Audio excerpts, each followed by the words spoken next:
रही है, ये लेटर उस बात का सबूत भी है कि आपकी जो एजुकेशन हुई थी वो तरबन्ना मध्य विद्यालय पचवीर से, और वहाँ की जो शिक्षिका हैं, प्रधानाध्यापिका जो हैं विभा रानी हैं। विभा रानी जी को और आपको, मतलब एक शिक्षिका और उनकी शिष्या दोनों एक साथ एक तिथि में, एक ही वर्ष में, और जिला शिक्षा पदाधिकारी बेगूसराय के द्वारा अनुमोदित करके भेजे गए महिला दिवस के अवसर पर मान सम्मान के लिए, जिस वक्त आपको ट्रॉफी मिल रही होगी या सम्मान मिल रहा होगा, उस वक्त की फीलिंग्स को शेयर करना मैं चाहता हूँ। जी बिल्कुल, एक सुखद संयोग मेरे लिए था और बहुत ही मेरे लिए गर्व की बात है। मैडम जब उनको जानकारी मिली कि अर्चना को मेरे साथ एक ही मंच पे खड़ा होना है, तो जब वहाँ पहुँची तो मैं खड़ी हो गई कि गुरुदेव मेरे आ गए हैं।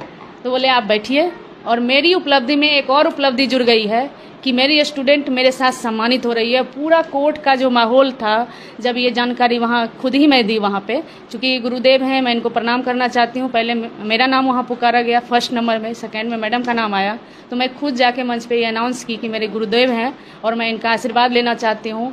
तो मैडम के मतलब खड़े होने के बाद और जब हम गए हैं, उसके बाद पूरे तालियों से लगातार गड़गड़ाहट होते रही, सब लोगों को आश्चर्य लगा। और मैडम का बहुत बड़ा सहयोग है, चूँकि 6 का जो फेज होता है एक बच्चों के लाइफ में, वो युवावस्था के तरफ हम लोग बढ़ते हैं, उस समय हम अनुकरण बहुत तेज़ी से करते हैं। और मैडम का जो हम देखे हैं उस समय, चूँकि नया ज्वाइनिंग उनका था और उनकी जो एक्टिविटी थी वो हमारे जहन में कहीं ना कहीं इतना मतलब अच्छे तरीके से अंकित हो गई कि मैं अपने विद्यालय में वो सब सारी चीज़ें अनुकरण कर रही हूँ जो मैडम के द्वारा वहाँ किया जाता है। और उनके विद्यालय जाने का आज तक मुझे मौका नहीं मिला। मैं कोशिश करूँगी कि उनके विद्यालय जाऊँ, और सोशल मीडिया के माध्यम से मैडम के सारी एक्टिविटी मैं देखती रहती हूँ, और आपके चैनल के माध्यम से फिर एक बार मैडम को मैं प्रणाम और धन्यवाद करती हूँ।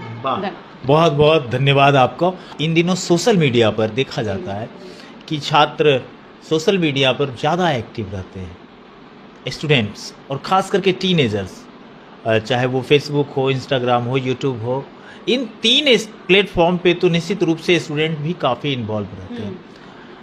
तो ऐसे स्टूडेंट जिनको अभी बोर्ड का एग्जामिनेशन देना है, जिन्हें इंटरमीडिएट की एग्जामिनेशन देनी है, तो इन लोगों के लिए क्या सलाह दे सकती हैं? सोशल मीडिया को आप किस रूप में देख पा रही हैं स्टूडेंट के बेनिफिट में? सोशल मीडिया निस्संदेह एक ऐसा प्लेटफॉर्म है जहां बच्चे हर तरह के ज्ञान ले सकते हैं। इसमें कोई डाउट नहीं है कि वो गुड होगा या बैड होगा। बच्चों के ऊपर निर्भर करता है कि आप कौन सा ऐप ज़्यादा से ज़्यादा आप देख रहे हैं। जो आपके हित में कई सारे ऐसे प्लेटफॉर्म हैं, कई ऐसे चैनल हैं जो आपके पढ़ाई से भी संबंधित हैं। बच्चे के ऊपर निर्भर करता है कि आप उस चीज़ को किस अनुसार अपना रहे हैं। और जब सोशल मीडिया की बात आती है तो बच्चे निस्संदेह आजकल इंस्टाग्राम, ये सब रील्स वगैरह में ज़्यादा इन्वॉल्व हो रहे हैं।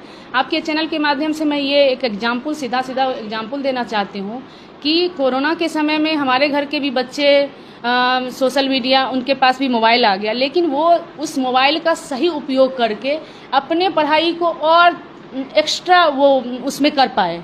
इसलिए कि उस समय स्कूल बंद था, टीचर आ नहीं रहे थे, ट्यूशन बंद था, कोचिंग बंद था, लेकिन मैं वहाँ जो फेस की थी तो बच्चों के ऊपर निर्भर किया। उतना मुझे भी सारे ऐप के बारे में जानकारी नहीं थी। बच्चा खोजी होता है और मोबाइल को बिल्कुल लगातार स्क्रॉल करके, क्योरा है और सारा प्लेटफॉर्म है, रेडिट है, उस सब वैसे प्लेटफॉर्म पे वो पूछ भी सकते हैं। IITians जुड़े हुए हैं, उसमें कई सारे IAS जुड़े हुए हैं। वो लगातार उससे पूछ रही है कि हाँ, आने वाले समय में और इस पेंडेमिक में हमको क्या करना है। तो वैसे प्लेटफॉर्म हैं जहां बच्चों को समझाया जा सकता है, उसको एक विजन मिलेगा। लेकिन अभी एक प्रचलन चल गया रील्स बनाने और देखने का। तो मैं आपके माध्यम से कहना चाहती हूँ कि आप के पास मोबाइल के माध्यम से पूरा दुनिया आपके हाथ में है। आप इसमें अच्छा भी कर सकते हैं और बुरा भी कर सकते हैं। तो आप कोशिश करें कि पूरे 24 घंटा में 1 घंटा एंटरटेनमेंट के लिए आप मोबाइल का यूज़ कीजिए। बाद बाकी आप उसको उससे एजुकेशन भी ले सकते हैं। उससे कई सारे ऐसे चैनल हैं, आप यदि एक टॉपिक डालिएगा तो तुरंत उस पर आपका आंसर आ जाएगा। तो आप सोशल मीडिया का पॉजिटिव वे में आप उपयोग कीजिए। चलिए, ये थे हमारे साथ परियोजना विद्यालय +2 की प्रभारी प्रधानाध्यापिका अर्चना कुमारी जी, जिनसे हमारी बात हो रही थी और कई मुद्दे पर हमने बात किया। जिसमें सबसे खास मुद्दा हमारा ये था कि टीनेजर्स जो बच्चियां हैं और सोशल मीडिया, इन दोनों की कनेक्टिविटी गुड और बैड के विषय को लेकर के गुड आइडिया इन्होंने दिया। आप अगर फॉलो करते हैं तो आपके लाइफ बनते हैं, आप अगर फॉलो नहीं करते हैं तो उसमें किसी टीचर का कोई नुकसान नहीं होने वाला है। नुकसान अगर किसी का होगा तो व्यक्तिगत उस छात्र का, व्यक्तिगत उस व्यक्ति का और उसके परिवार और कुल खानदान का।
उनका पेड़ हमको अच्छा लगता है। उनका पेड़ कोई चंदन से कम नहीं।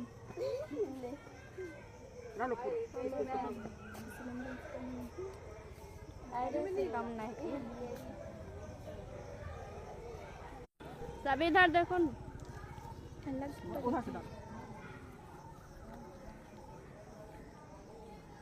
क्या नाम है? शिवानी कुमारी। किस क्लास में पढ़ती हो? 2 क्लास में।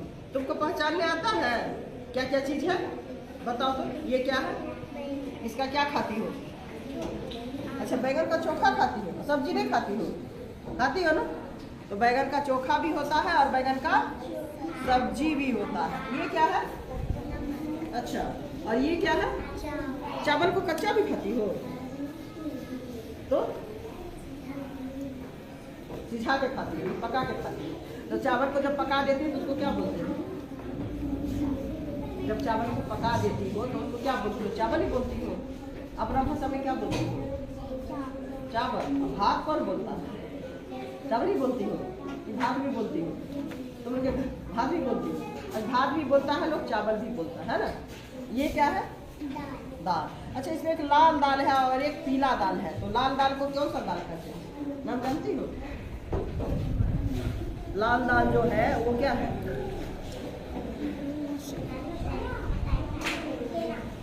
नहीं जानती, कोई बात नहीं, चलिए जाइए आप। तो क्या नाम है तुम्हारा, ये बोलो? आदर्श कुमार। इसमें अनाज कौन है और सब्जी कौन है, बताओ। हाँ, सब्जी सब्जी सब्जी सब्जी और अनाज क्या ये अनाज है, ठीक है। ये अनाज है और ये जो तुम बोल, अच्छा मसाला कौन कौन सा है? मसाला पर हाथ दो तो मसाला, ये क्या चीज का पाउडर है? पहचानो। ये क्या चीज का पाउडर है? मिर्च का। और ये पहचानो। सब बढ़िया से बना, सब देखते हैं कैसे कैसे सीख रही हो। हाँ बना ना, ये सीखने वाला वीडियो बना।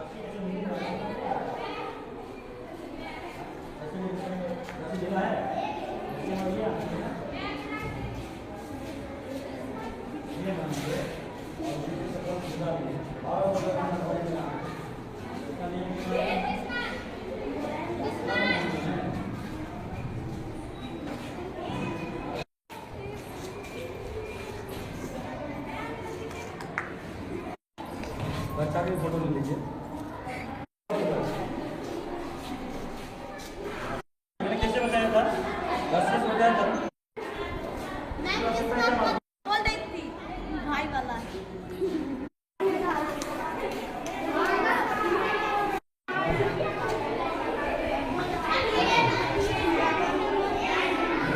कार्यालय को सजाने के लिए सत्यमेव जयते या वंदे मातरम जैसा हिंद या अन्य भी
मॉर्निंग बच्चों। आज जैसा हम सभी जानते हैं कि बैगलेस सैटरडे है, तो बैगलेस सैटरडे के अंतर्गत एक चहक सॉन्ग है।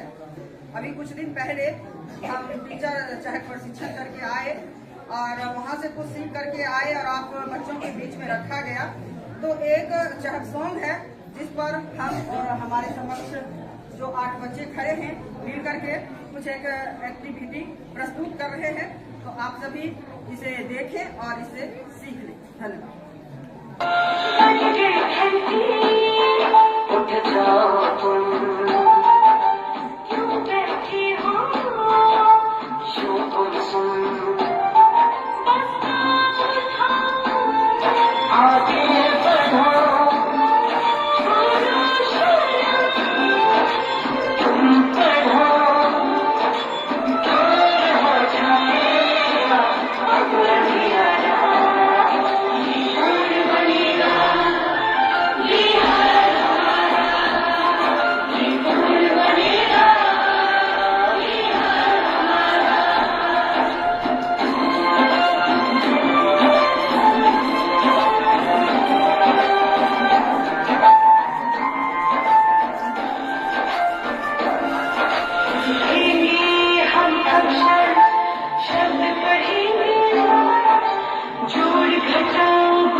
नमस्कार, मैं विभा रानी, प्रधानाध्यापिका, आदर्श मध्य विद्यालय तरवन्ना, साहेबपुर कमाल, बेगूसराय।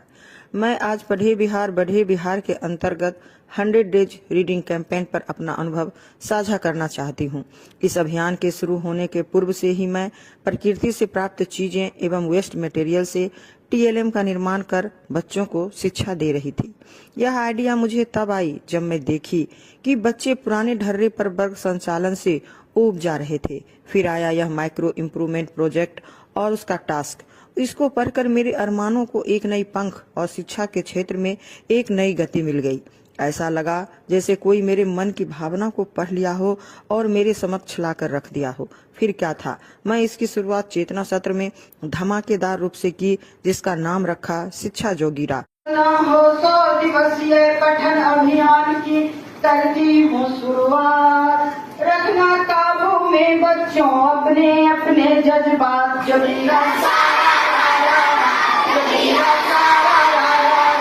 फिर मैं अपने शिक्षकों के साथ बैठकें की। चूंकि यह कार्य वो पूर्व से भी कर रहे थे, बस गति थोड़ी धीमी थी, लेकिन जब वही कार्य इस प्रोजेक्ट के रूप में उनके समक्ष आई तो उन्हें खुशी, ऊर्जा और नई दिशा मिली। वर्ग संचालन उनके लिए आसान बन गया। बाल सांसद एवं मीना मंच के लिए भी यह प्रोजेक्ट किसी आश्चर्य से कम न था। उन्हें भी यह महसूस हुआ कि सरकार की नजर में उनका भी अस्तित्व है। ऐसे तो वह अन्य कार्य में सक्रिय थे ही, अब वर्ग संचालन में भी सक्रिय हो गए। अगले ही दिन बैठक कर वह निर्णय ले लिए कि शनिवार को हम सभी मिलकर वर्ग का संचालन करेंगे।